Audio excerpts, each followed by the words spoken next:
તમારામાંથી અમુક લોકોએ એવું નોટિસ કરેલું હશે કે તમે જ્યારે ઘરે બ્લડ પ્રેશર માપો ત્યારે નોર્મલ આવે, પણ જ્યારે તમે કોઈ ડોક્ટર જોડે જાઓ, કોઈ હોસ્પિટલની અંદર જાઓ અને ત્યારે બ્લડ પ્રેશર માપવામાં આવે, કાં તો સ્ટાફ માપે કાં તો ડોક્ટર માપે, પણ તમારું બ્લડ પ્રેશર બહુ જ વધુ આવતું હોય. હમણાં જ આવું અમારા એક દર્દી જોડે થયેલું હતું કે એ આયા ત્યારે બ્લડ પ્રેશર 170 હતું, મારી જોડે મપાયું 170 180 હતું, પણ પાછા કે ઘરે જઈને તો નોર્મલ થઈ જાય. આવું કેમ?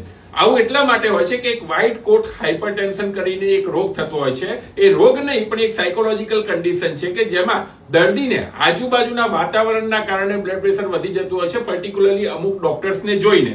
આ કોઈ બીમારી નથી, આમાં જસ્ટ જો પ્રોપર કાઉન્સેલિંગ કરવામાં આવે ને ફરીથી બ્લડ પ્રેશર માપવામાં આવે તો ડોક્ટર જોડે બી બ્લડ પ્રેશર નોર્મલ આવી શકતું હોય છે. પણ ઘણા બધા દર્દીઓ અને ડોક્ટરોમાં એ ભૂલ થતી હોય છે કે એ બ્લડ પ્રેશરને સાચું માનીને તમારી દવાઓ ચાલુ થઈ જતી હોય છે. તમે બી વ્હાઇટ કોટ હાઇપરટેન્શનના કારણે દવા નથી લઈ ગયેલા ને, ધ્યાન રાખજો અને તમારા ડોક્ટરને આ વાતનું વાત કરજો અને ફરીથી તમારું બ્લડ પ્રેશર સારી રીતે મપાવજો. કદાચ બની શકે કે તમારી દવાઓ બંધ થઈ શકે. વિડીયો ગમ્યો હોય તો બ્લડ પ્રેશર વાળા દર્દીને શેર કરવાનું ભૂલતા નહીં. Thank you.